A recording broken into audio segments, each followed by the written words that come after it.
Ever feel like your evenings are just a blur of stress and exhaustion? What if I told you they could actually be the secret to your success? Ready to trade those restless nights for some serious recharging?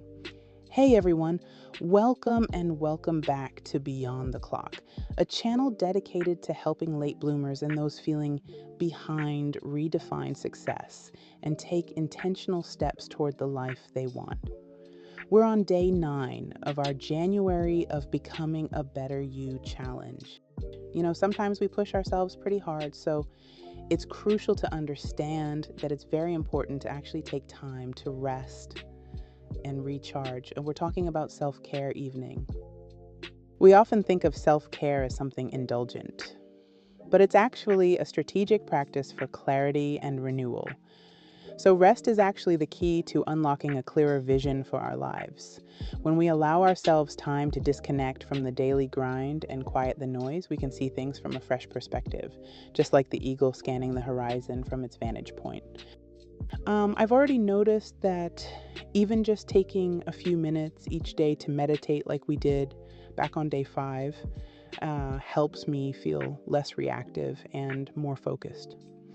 It's crazy how these seemingly small practices can have such a profound impact on our well-being.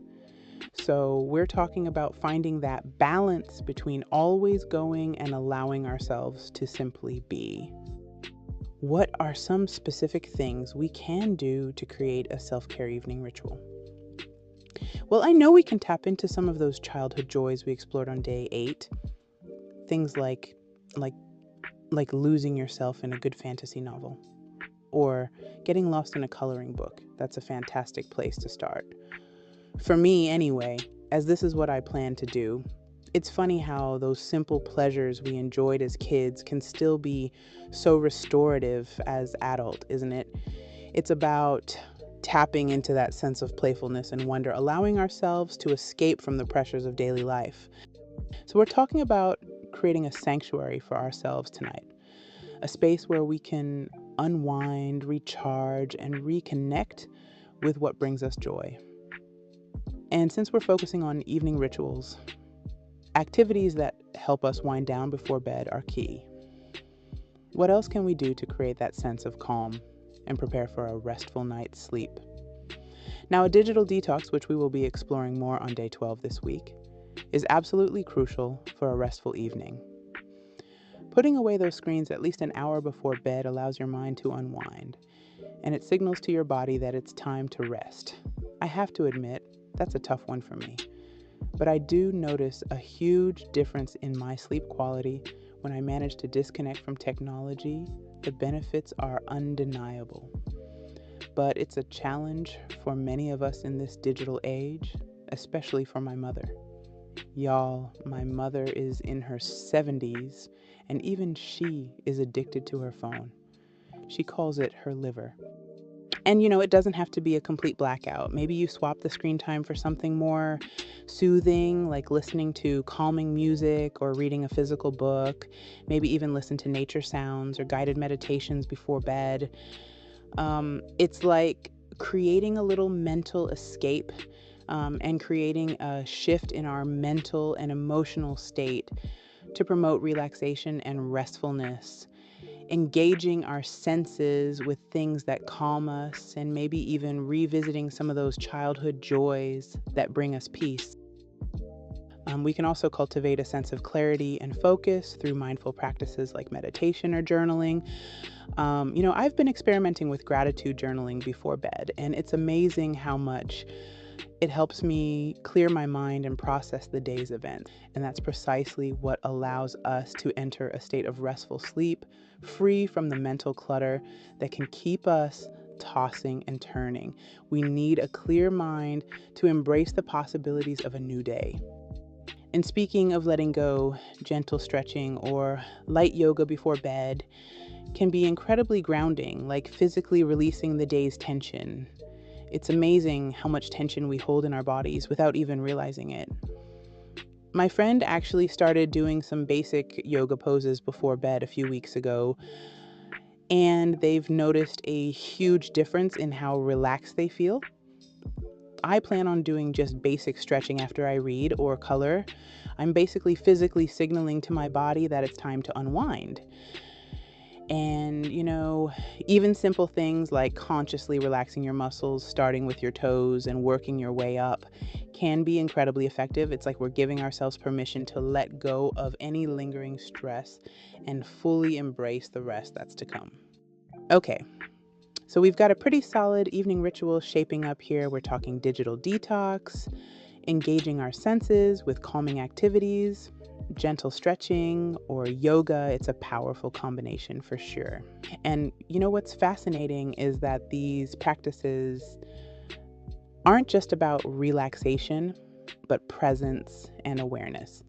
So it's not only about zoning out, it's also about tuning in to our bodies, our breath, our surrounding. It's about shifting from that state of doing to a state of being. And as we cultivate the sense of presence, we naturally become more attuned to our needs and desires, which can guide us towards even more personalized self-care practices. We're empowering ourselves to become our own self-care experts, constantly evolving and adapting our routines based on what feels right for us in each moment. And, that's another key aspect is adaptability. We can cultivate adaptability in our self-care routines. So, if one night a warm bath feels like the ultimate luxury, and the next night a quiet meditation session is calling our name, we trust our intuition and go with what feels right. There's no one size fits all approach to self care. It's about honoring our individual needs and preferences.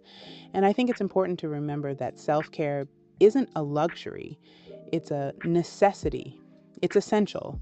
It's not selfish to prioritize our well being. It's actually essential for showing up as our best selves in all areas of our lives. When we neglect our own needs, we're running on empty. And that's when we're more likely to feel stressed, burnt out, and depleted.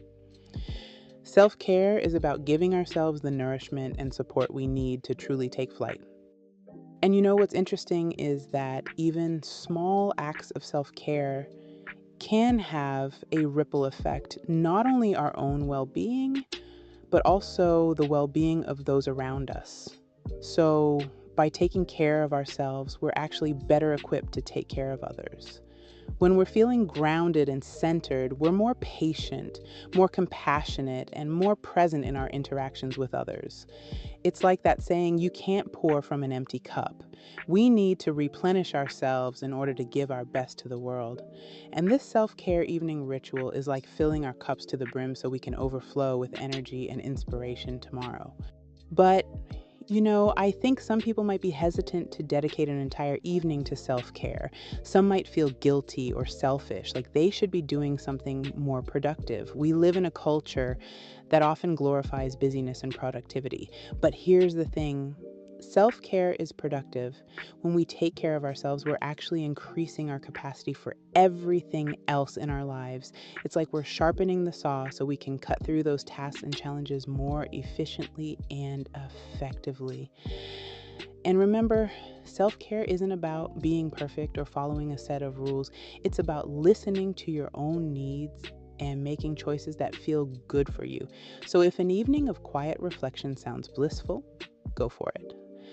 If a dance party in your living room is what your soul needs, crank up the music and let loose. The key is to honor your own unique rhythm and find what truly nourishes you. And I think it's important to remember that self-care doesn't have to be expensive or time-consuming. It can be as simple as taking a few deep breaths, enjoying a cup of tea, or listening to your favorite music. It's about finding those small moments of peace and joy throughout the day and savoring them. And as we cultivate that sense of presence and appreciation, those small moments can become powerful rituals that transform our lives. It's like we're learning a new language, the language of self-care. It takes time and practice to become fluent, but the rewards are so worth it. And as you become more attuned to your own needs and rhythms, you'll discover that self-care isn't just about taking care of yourself. It's about unlocking your full potential and creating a life that feels truly aligned. authentic and joyful, hey, maybe those are your core values. Remember that you are worthy of care and attention. You deserve to feel good, to thrive, to soar to new heights. And self-care is the key to unlocking all of that and more. We're reclaiming our right to rest and recharge. So as you wind down and prepare for rest with whatever activity you choose, remember those wise words. You are worthy, you are capable, and you are loved. And today's daily prompt is, how does taking care of yourself strengthen your mental clarity and confidence? Be kind to yourselves, embrace your journey, and keep shining bright. See you tomorrow for day 10, learning something new.